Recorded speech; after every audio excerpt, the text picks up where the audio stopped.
কেন প্রবীর রূপাকে বাড়ি থেকে বের করে দেয়? কেন অভিষেকের মাথা থেকে রক্ত বেরিয়ে যায়? কেন দীপা একজনকে মারতে শুরু করে? দেখার জন্য ভিডিওটা লাস্ট পর্যন্ত দেখতে থাকুন। আর চ্যানেলটাতে নতুন হয়ে থাকলে অবশ্যই একটা লাইক দিয়ে চ্যানেলটাকে সাবস্ক্রাইব করলেন। জারো আসে তখনই সোনা জড়িয়ে ধরে জারোকে। তখন সূর্য বলে এটাকে।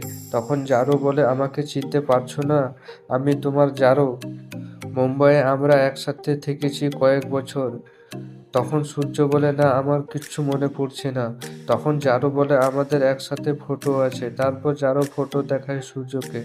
আরেকদিকে দীপা কুন্তলার বাড়িতে ঢোকে রুডির প্রমাণ খুঁজতে। তখনই কুন্তলার গুন্ডারা বাড়িতে থাকে। তখনই অভিষেককে মাথায় এক বাড়ি দেয় গুন্ডারা আর অভিষেককে সাইডে টেনে নিয়ে চলে যায়।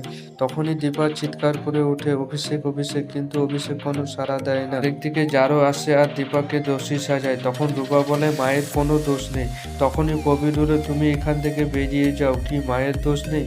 দিদিভাই কৃষ্ণকে বলে তুমি রূপাকে নিয়ে বেরিয়ে যাও এখান থেকে। তারপর রূপা আর কৃষ্ণ দুজনাই বেরিয়ে যায় সেনগুপ্ত বাড়ি থেকে।